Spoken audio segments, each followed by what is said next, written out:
Hey, how's it going everyone? Justin again, as always, thanks for watching my channel. Welcome back. Today we're gonna be discussing the icon socket issue at hand. So if you guys have been following me on YouTube, Instagram, or Facebook, you would have seen that we have a fellow follower / subscriber that has recently picked up a 1/4" socket set from his Harbor Freight. Now I know not every Harbor Freight actually has these products available. They're still being released intermittently leading up to the actual toolbox release. I know there's a lot of people out there that are very excited about the product line. I know there's a lot of people out there that are not excited about the product line, and that's okay. I'm not trying to sway you to purchase these tools one way or the other. You are a grown man. You can figure out what works for you and what doesn't work for you.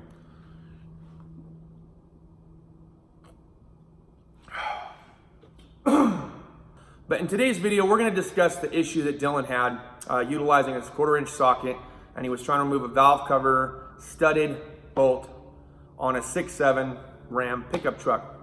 He ran into an issue with the fluting and broaching. Talk a little bit about that in this section. Okay, so here's the scenario. This is a socket set made by Great Pneumatic, 12-point impact 3/8 drive.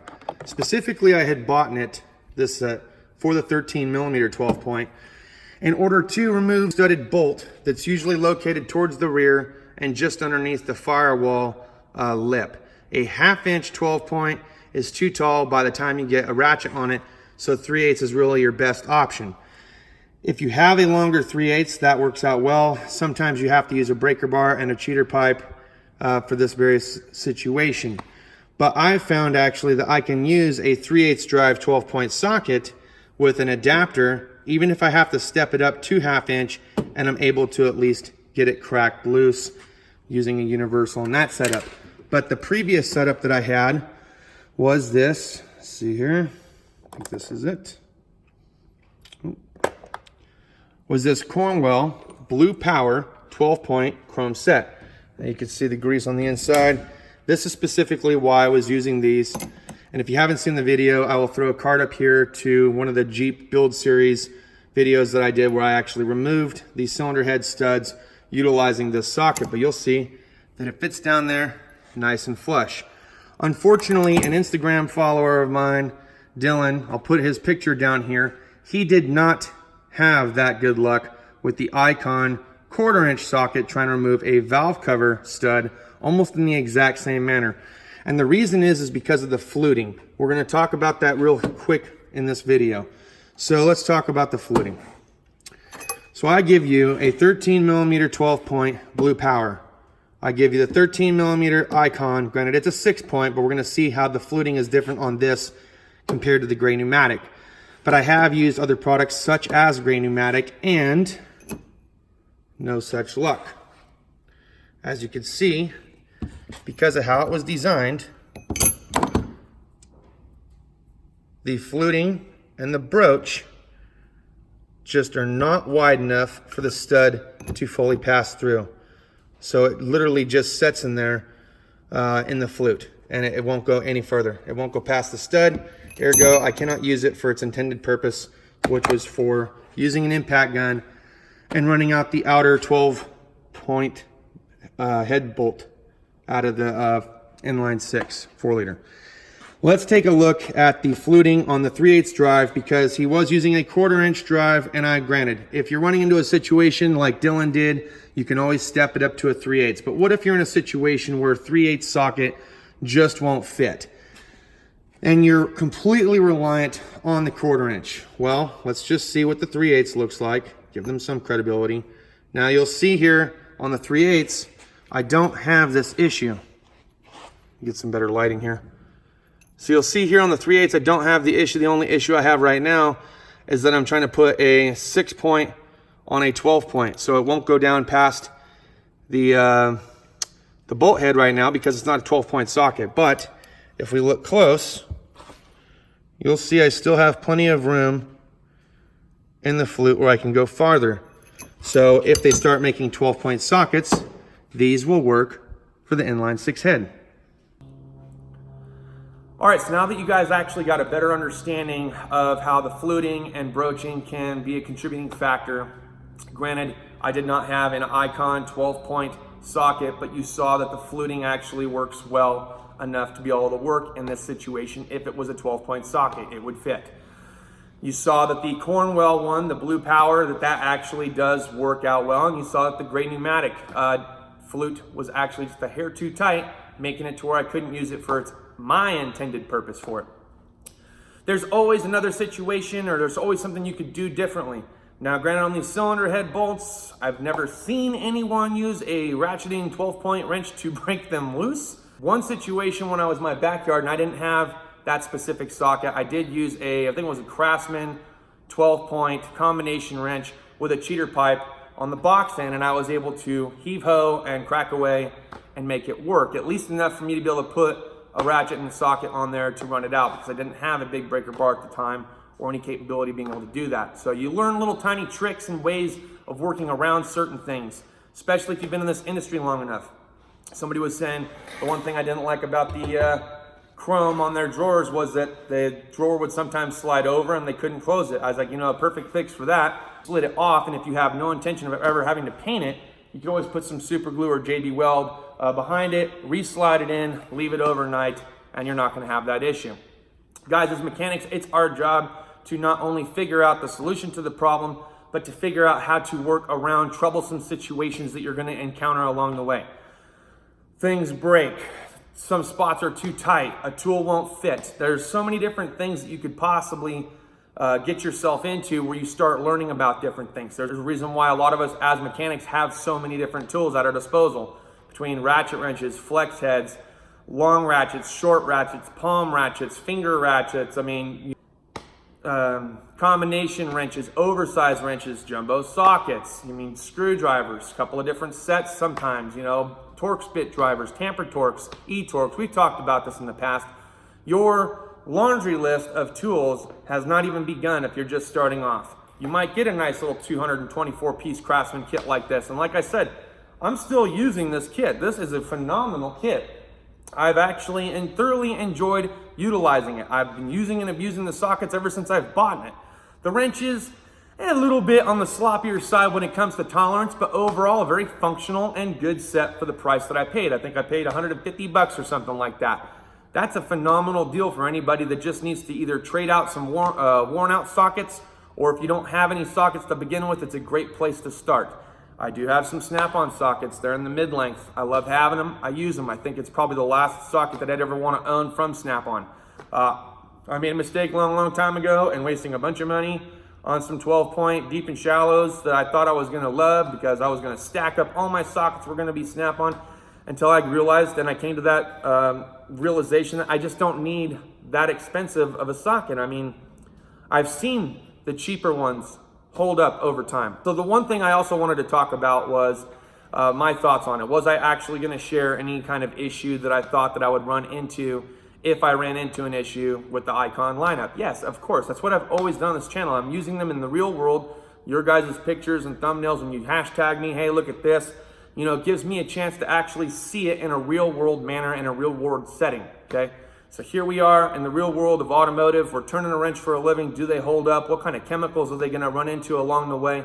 And you know what? I've thoroughly enjoyed having my conversations with Team Icon over at Harbor Freight. I've had various conversations with them. We've been bouncing ideas back and forth. I think Harbor Freight is a phenomenal company. Something else I wanted to talk about real briefly here. I know that there's been a handful of subscribers that have not been a huge fan of all the Icon videos that I've done on my channel as of recently. Guys, it's nothing new. It's not like I just randomly started buying from Harbor Freight. I've been buying from Harbor Freight for a long time. You guys have seen my likes videos. You've seen my dislikes videos. You've seen the things that I would change if I worked at Harbor Freight, and so on and so forth. This is not a new discussion topic. This is a new tool platform. And I'm not just staring at it on a workbench. I'm actually using it in the real world. You guys are seeing it firsthand. And if that doesn't interest you, look at some of the other tools that I've been utilizing in the video if you have curiosity of how they held up, like the Milwaukee 3/8 stubby that I have, and I'll show a little picture down here of it, like the 1/2-inch impact fuel M18 that I got, and I'll put a picture down here. Like the 3/8 ratchet that I have from Milwaukee, I'll put that down here. The Makitas that I just picked up, the CXT and LXT set, I'll put those down here. You guys are gonna see I utilize a lot of different tool brands. It's not like I'm stuck on one tool brand. Granted, the warranty process for me as a mechanic is super freaking easy going to Harbor Freight. I haven't had any issue with the warranty process from them. And in some cases, I haven't really had the need as of lately to go back and warranty anything out with them. Now, earlier on when I was trying out various products, yes, of course, not everything from Harbor Freight is the be-all end-all. They do have some items that are not so good. And I've expressed those opinions in various videos. But guys, what I'm really liking right now is that I'm liking that Harbor Freight is stepping up their game. They're going to the next level.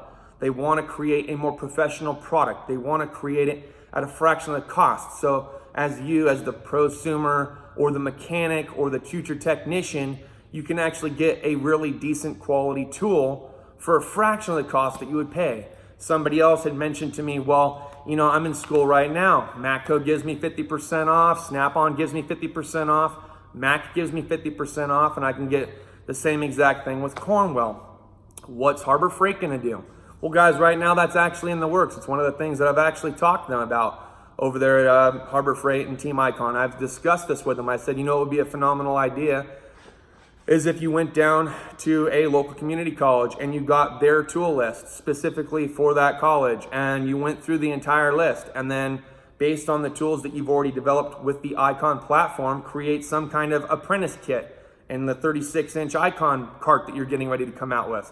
And then maybe give like a 50% discount on that apprentice set, so that way, you know, the students can get a good quality product from your store for even fraction of your cost, you know what I mean? And they thought that was a great idea. They're kicking it around, and they're gonna be talking to the owner of Harbor Freight about it. So that's what I've loved so much about talking with these guys, is that openness, that being able to share innovative ideas, to be able to share thoughts of how to make things better and more affordable for the technician that's just starting out, or for the DIY weekend warrior that wants a good quality product and that maybe doesn't have access to Snap-on, Matco, or Cornwell. Maybe doesn't want to wait for 2 days shipping off of Amazon and then try to figure out how to handle that and ship that back. Somebody else made the comment, you know, what were my thoughts about Tecton as of right now? Guys, I gotta be honest, like I said, a lot has changed through 10 years, okay? 10 years ago, I wouldn't touch them. 2 years ago, I wouldn't touch them. Last year, I wouldn't touch them based on a bad taste that I had in my mouth from 10 years ago, until somebody proved me wrong. I had Chris from Client Graphics, and I'll throw his channel down in the description. He actually said, man, I'd really like you to try out the Tecton lineup. I was like, I just can't see spending money on a product that I just don't believe in. And he said, well, I'm gonna send you some out. I'd like you to put them through the ringer, test them out fully, tell me what you think, give me an honest review and an honest answer of your thoughts. And I did, that's exactly what I did. I put them through real world testing.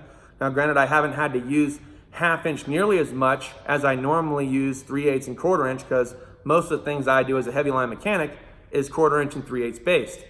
But I still utilize 1/2 inch throughout the day, especially when it comes to pulling tires or loosening up engine mounts, or, you know, dropping fuel tanks and things like that. I've always got, you know, a specific purpose that I need, you know, the big dog, pull out the Milwaukee 1/2 inch and get it done, son. And you know what? They've held up, and I think they're a great product. When I went to the Jay Young meetup, I'll put his channel down in the description for you guys to check out if you want to see the meetup.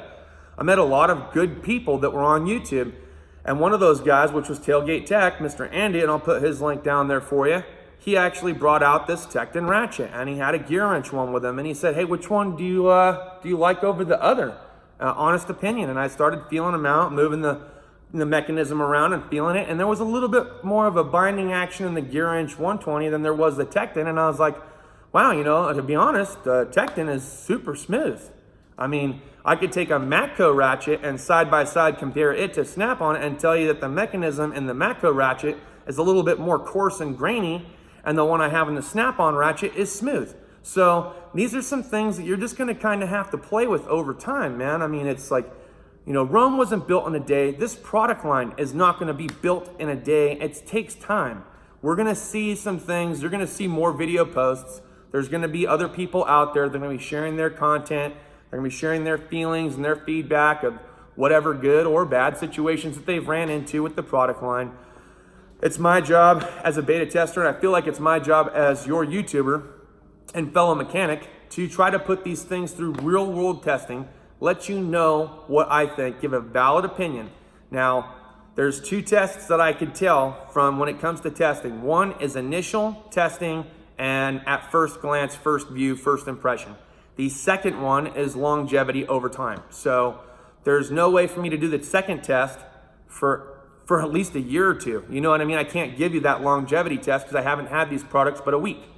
But I could tell you that within that week, I've used them on an average of 6 to a dozen cars per day in various situations that I found myself in, that I tried to captivate the most information I could possibly give to you in a setting that was realistic for you. And I'm telling you, I'm pretty impressed. You saw it. There was a tool guy who worked at Honda as a mechanic for many years. He was a former Cornwell tool rep, now gear wrench, and he was impressed by the ratchet wrenches that he saw that Icon had developed. Guys, there's a lot to be impressed about, okay? Icon is developing a pretty dang good quality product, and to be honest, the prices that they've actually posted don't scare me one way or the other. I think that it's very affordable. Now, talking about the cost of the toolbox, okay, and prices will vary and they will change, okay? I don't know how much for sure. There's a lot of speculation. There's a lot of people that have already decided that this is exactly how much the product is going to cost for their toolbox. Hey, that's great. If that's what it costs, that's what it costs. If there's something in the works to possibly give students a 50% off of that, cool. If that's going to be a later development thing, cool. It's a box, guys. Okay, you don't have to buy that box. They are bringing in a new product and they're showcasing it and they're showing you that it is of good quality. I went down to Covina. I thought that the actual gauge of the thickness of the metal was pretty thick and sturdy for what it was that I was looking at. I'm like, I'm in Harbor Freight. This is a very good quality box. It's made out of some really thick metal. I just was impressed. The one thing I also liked about it was the height.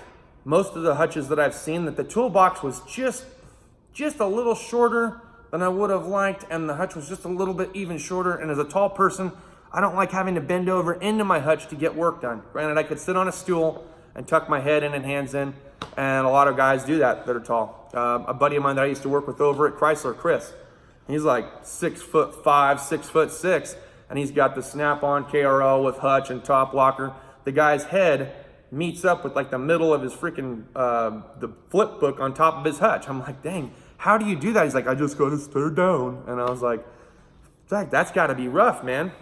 And as someone that's 6 foot tall, you know, I felt rather comfortable. You know, I had a little bit of extra height on the toolbox, but I didn't feel like I had to like curve my back a lot. So again, I'm probably not going to be in front of that thing, so I don't have to worry about staring into a hutch. You guys see most of the toolboxes that I have, they're completely open, work surfaces. I put cylinder heads on top of them. I put them through hell. That Jamestown cart that I got from Matco, I've put the 6-liter cylinder heads on them. I've put the 4-liter cylinder heads on them and attached components. I put these things through my own various tests and I formulate my own opinion. So I guess what I'm asking you guys to do is, instead of beating them up, why don't you give them a chance? Formulate your own opinion over time. At least put the tool in your hand before you make that decision. A lot of stores haven't even put this product on the market yet, and there's already people saying that's a terrible product. How do you know? Have you used them in an automotive profession? Or do you just know by staring at the box? Because right now, all I see is people looking at the catalog saying, boo. It's on a catalog. Try seeing it in person. Feel it, touch it, move it around. Move the mechanism around. See what see how it ratchets for you. See if you like the selector switch and how functional it is. See if you like the degree or the offset, the 15 degree that they give you. Guys, at least give it a shot. Most of us go to Home Depot and Lowe's all the time.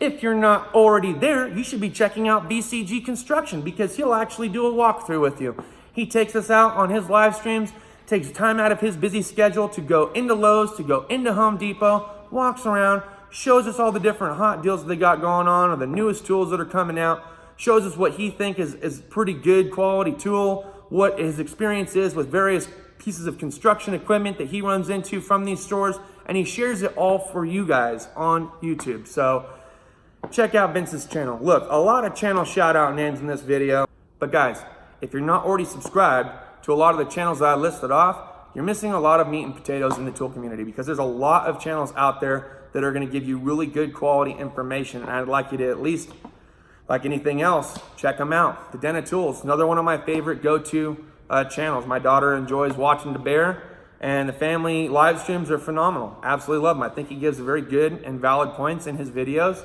And you know, it's a great place to go to if you just want to kick back with your family in the living room and hang out in the chat. So, you know, they keep it PC, and that's okay with me sometimes, you know. I don't always like getting down and dirty and greasy and cursing up a storm when my kids come into play.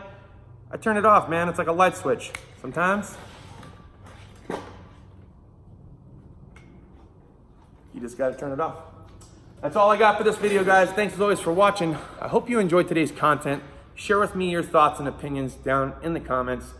Let me know what you think. That's all I got for this video. We'll see you guys next time. Cheers and deuces.